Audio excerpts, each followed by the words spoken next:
नमस्कार साथियों, एक नए वीडियो में आपका स्वागत है। दोस्तों आज इस वीडियो में हम करने वाले हैं हमारे स्थिति विज्ञान के क्वेश्चंस, एनजीओकेल बायोलॉजी के क्वेश्चंस। तो जो भी अभी तक एग्जाम्स हुए हैं उनमें कैसे क्वेश्चन पूछे गए हैं अब तक, उनको देखेंगे और फिर आगे चर्चा करेंगे किस प्रकार क्वेश्चन बनने की संभावना है, कहाँ से क्वेश्चन आते हैं अधिकतर, उस टॉपिक को भी देखेंगे। ठीक है दोस्तों, शुरू करते हैं बिना किसी देरी के, चलते अपने पहले क्वेश्चन पे। दोस्तों यहाँ पहला क्वेश्चन हमारा क्या है, सक्रिय पूर्व कोशिका में दोहरी झिल्ली अनुपस्थित होती है। इनमें से आपका जो ऑप्शन है उनमें से किसमें आपको बताना है कि किसमें जो दोहरी झिल्ली होती है वो अनुपस्थित होती है। दोस्तों सभी को पता होता है कि यहाँ पे जो माइटोकॉन्ड्रिया, देखिए माइटोकॉन्ड्रिया है, क्लोरोप्लास्ट है, केंद्रक, लाइसोसोम। तो माइटोकॉन्ड्रिया में पाई जाती है, क्लोरोप्लास्ट में, केंद्रक में पाई जाती है, लेकिन लाइसोसोम में नहीं पाई जाती। दोस्तों क्या है, लाइसोसोम इज राइट आंसर। बढ़ते हैं अगले क्वेश्चन की तरफ। अगले क्वेश्चन में क्या कह रहा है दोस्तों, कह रहा है कि पादप कोशिका भित्ति किसकी बनी होती है। तो जो पादप कोशिका भित्ति या प्लांट सेल वॉल किसकी बनी होती है, तो देखिए दोस्तों यहाँ पे हमको पता है लिग्निन भी होता है, हेमीसेलुलोज, ट्यूबुलिन सेलुलोज। तो इसका जो राइट आंसर होगा दोस्तों वो option number D is right answer. ठीक है, बढ़ते हैं क्वेश्चन नंबर 123। कह रहा है कि चल शुक्राणु अनुपस्थित होते हैं। चल शुक्राणु किस में अनुपस्थित होते हैं, क्या किस में चल शुक्राणु नहीं पाए जाते हैं। तो जो इसमें ऑप्शन हो जाएगा दोस्तों वो राइट हो जाएगा राइजोपस। राइजोपस में जो होता है चल शुक्राणु अनुपस्थित होते हैं। राइजोपस में जो होता है तो लैंगिक और लैंगिक दोनों प्रकार से प्रजनन कर सकते हैं। ठीक है दोस्तों, बाकी सब में पाया जाता है। Question number 124। फिर 124वां क्वेश्चन क्या कह रहा है, ईस्ट द्वारा निर्मित महत्वपूर्ण एंजाइम कॉम्प्लेक्स जो कि मुख्यतः किण्वन के लिए जिम्मेदार होता है। तो इसमें कौन सा एंजाइम है जो मुख्यतः किण्वन के लिए जिम्मेदार होता है।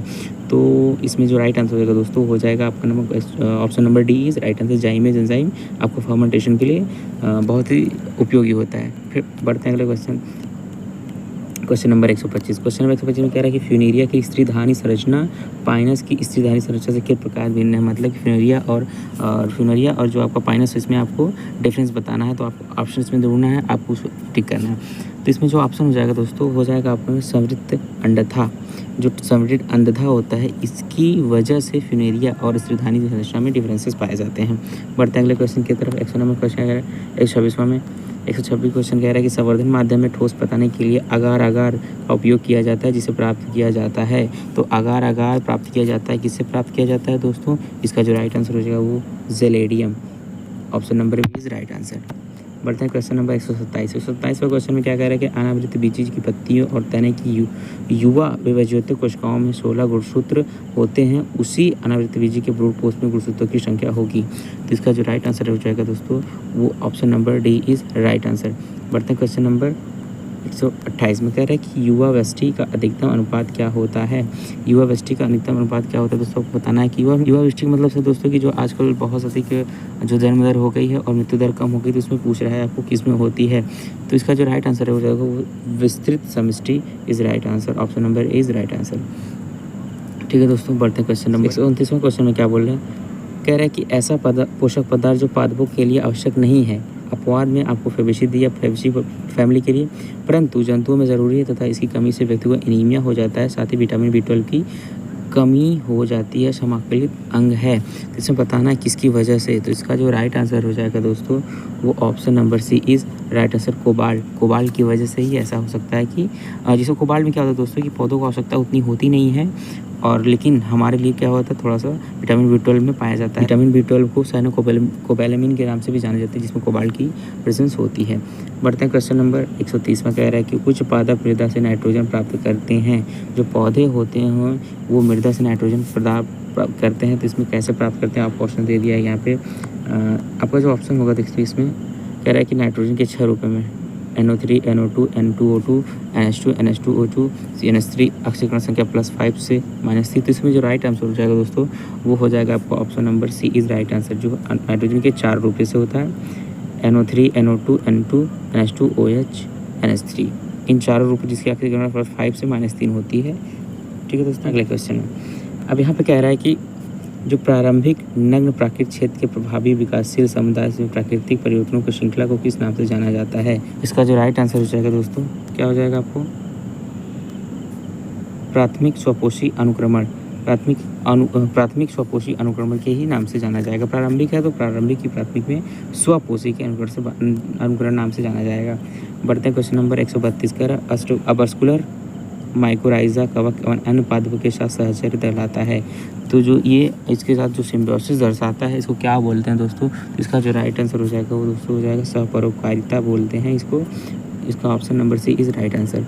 बढ़ते हैं क्वेश्चन नंबर 133 में क्या बोल रहा है कि टैगा किससे संबंधित है। टैगा दोस्तों एक प्रकार से क्या होता है, जो टैगा होगा दोस्तों इसका जो राइट आंसर होगा दोस्तों ऑप्शन नंबर इज राइट। उत्तरी गोलार्ध के शीतोष्ण शंकुधारी वनों को ही टैगा से संबंधित किया जाता है। बढ़ते हैं क्वेश्चन नंबर 134 में क्या बोला, भारत के शॉल या सूर्य रोबस्टा बाहुल्य वन कहलाते हैं, तो उनको इसका जो राइट आंसर होगा दोस्तों पतझड़ी वन के नाम से भी जानते हैं और सदाबहार वन के नाम से भी जानते हैं। इसका जो राइट आंसर होगा ऑप्शन नंबर ए और ऑप्शन नंबर बी दोनों हो जाएगा। ठीक है दोस्तों, क्वेश्चन नंबर 135 कह रहा है एक अवसादी जैव भू रासायनिक चक्र जो कि गैसीय अवस्था में पाया जाता है, ये कौन सा है जो है भू रासायनिक चक्र गैसीय अवस्था में पाया जाता है। इसका जो राइट आंसर होगा दोस्तों option number B is sulphur is right answer. बढ़ते क्वेश्चन नंबर 136, ये कह रहा है कि हरित गृह गैसें कौन सी, ये बहुत इंपॉर्टेंट क्वेश्चन क्योंकि ये आप किसी भी वनडे एग्जाम में तैयारी करें दोस्तों सभी के लिए कॉमन क्वेश्चन है। इसमें कह रहा है कि हरित गृह गैसें कौन सी हैं, तो इसका जो राइट आंसर होगा दोस्तों वो आपका हो जाएगा option number A is right answer, क्योंकि कार्बन डाइऑक्साइड भी होती है, CFC होती है, CH4 और N2O भी ये हरित गैसें कैसे होती हैं। ठीक है दोस्तों, बढ़ते हैं क्वेश्चन नंबर 137 की तरफ। कह रहा है कि यदि मृदा संगठन अधोलिखित प्रकार से है तो कौन सा संगठन अत्यधिक जल धारण क्षमता रखता है, तो इसको आपको सीक्वेंस बताना है कि जल धारण की जो क्षमता होती है वो कौन सी सीक्वेंस आपको बताना है। तो इसमें पहले देखिए दोस्तों चिकनी मिट्टी आएगी, फिर गाद, फिर बालू। तो इसका जो सही ऑप्शन है दोस्तों option A is right answer. बढ़ते हैं क्वेश्चन नंबर 138 में क्या बोल रहा है कि मोनेरा में, और जो राइट आंसर हो जाएगा दोस्तों वो हो जाएगा option number D is right answer. केवल स्वतंत्र न्यूक्लिक अम्ल संगठित होते हैं। तो बढ़ते हैं क्वेश्चन नंबर 139। क्वेश्चन नंबर 139 में क्या बोला, कल ब्रायोफाइटा के जीवन चक्र विशेषता होती है, तो ब्रायोफाइटा के जीवन चक्र जो विशेषता होती है वो क्या होती है आपको दोस्तों बताना है। तो इसका जो राइट आंसर होगा दोस्तों हो जाएगा स्वतंत्र बीजाणुविद और आश्रित उद्गमकोपित, ये आपकी ब्रायोफाइटा की जीवन चक्र विशेषता होती है। बढ़ते हैं क्वेश्चन नंबर 140 में कह रहा है कि टेरिडोफाइट्स ब्रायोफाइटा से भिन्न है, किस प्रकार टेरिडोफाइट्स और ब्रायोफाइटा एक दूसरे से डिफर है। इसका जो राइट आंसर चाहिए दोस्तों संवहन पुलों की उपस्थिति। ठीक है, बढ़ते क्वेश्चन नंबर 141 कह रहा है वह कोशिकांग जिसमें अधिकांश ऑक्सीकारी अपचयी एंजाइम पाए जाते हैं, किसमें अधिकांश ऑक्सीकारी एंजाइम्स पाए जाते हैं, वो आपका answer D option B is right answer. Mitochondria में बहुत ज़्यादा ऑक्सीकारी अपचयी एंजाइम्स पाए जाते हैं। ठीक है दोस्तों, बढ़ते हैं क्वेश्चन नंबर 142 क्या कह रहा है गुणसूत्र बने होते हैं, तो आपका गुणसूत्र जो होता है क्रोमोसोम्स वो किससे बने होते हैं, तो इसका राइट आंसर होगा दोस्तों option number C is DNA, RNA, histone तथा नॉन हिस्टोन के प्रोटीन से बना होता है। क्वेश्चन नंबर 143 कह रहा है कि जैवमंडल का प्रतिकूल पर्यावरणीय परिस्थितियों का वाला भाग कहलाता है, तो आपको क्या कल जैवमंडल का प्रतिकूल पर्यावरणीय परिस्थितियों वाला भाग क्या कहलाएगा दोस्तों, ऑप्शन जो इसका राइट आंसर होगा दोस्तों option number B is you biosphere. ठीक है दोस्तों, बढ़ते क्वेश्चन नंबर 144 में कह रहा है ग्लूकोज है, तो ग्लूकोज आपकी कौन सी शर्करा है ये आपको बतानी, तो ग्लूकोज आपकी एल्डोज हेक्सोज शर्करा है। ठीक है दोस्तों, इसका जो फार्मूला होता है C6H12O6 होता है, सभी को पता है दोस्तों।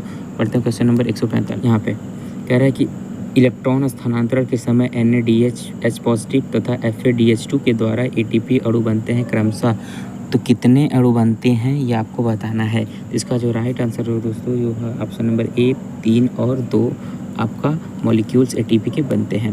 क्वेश्चन नंबर 146 में कह रहा है कि मध्य पटलिका में अत्यधिक मात्रा में पाया जाने वाला पदार्थ है, तो मध्य पटलिका में अत्यधिक मात्रा में पाया जाना जो पदार्थ होगा वो आपका दोस्तों हो जाएगा पेक्टिन इज राइट आंसर। बढ़ते हैं क्वेश्चन नंबर 147। इसमें कह रहा है कि पॉलीगोनल किस प्रकार का भ्रूणकोश है, तो पॉलीगोनल किस प्रकार का भ्रूण, तो दोस्तों इस आपका हो जाएगा एक बीजाणु 8 केंद्र की इस भ्रूणकोश होता है। बढ़ते हैं क्वेश्चन नंबर 148 में क्या कह रहा है कि प्रकाश संश्लेषण में कितने प्रतिशत प्रकाश ही उपयोग में आता है, तो प्रकाश संश्लेषण प्रक्रिया होती है उसमें कितने परसेंट प्रकाश जो है लाइट होता है वो उपयोग में आती है। इसका जो राइट आंसर होगा दोस्तों हो जाएगा ऑप्शन नंबर सी 0.5% से 3.5% के बीच में आपका उपयोग में किया जाता है। क्वेश्चन नंबर 149 में कह रहा है कि कैलस संवर्धन में जड़ों को प्रेषित किया जा सकता है, इसका जो राइट आंसर होगा दोस्तों हो जाएगा option number B is oxygen की अधिक मात्रा और साइटोकाइन की न्यून मात्रा के थ्रू आपका कैलस संवर्धन में जड़ों को प्रेरित किया जाता है। ठीक है दोस्तों, बढ़ते क्वेश्चन नंबर 150 क्वेश्चन क्या कह रहा है कि कोशिकीय विज्ञान के अनुसार संवहन एंधा तथा शीर्ष विभेदक किस प्रकार के भिन्न हैं, तो इनमें आपको डिफरेंसेस बताना है कि किस प्रकार एक दूसरे से ये सब भिन्न है। तो इसका जो राइट आंसर हो जाएगा दोस्तों वो option number C is right answer. अन्य संग्रहित पदार्थ मोटी अरीत कोशिका भित्ति तथा समव्याही अरीत दीर्घ कोशिकाओं से प्रेजेंस में ही एक दूसरे से भिन्न होता है। ठीक है दोस्तों, तो अब यहाँ पे आपका क्वेश्चन कंप्लीट हुआ दोस्तों। तो दोस्तों वीडियो कैसा लगा कमेंट बॉक्स में ज़रूर बताएं, और जो भी क्वेरीज हो आप उसमें फीडबैक दे सकते हैं कमेंट बॉक्स में। तो मिलते हैं अगले वीडियो में, तब तक के लिए पढ़ते रहिए। जय हिंद।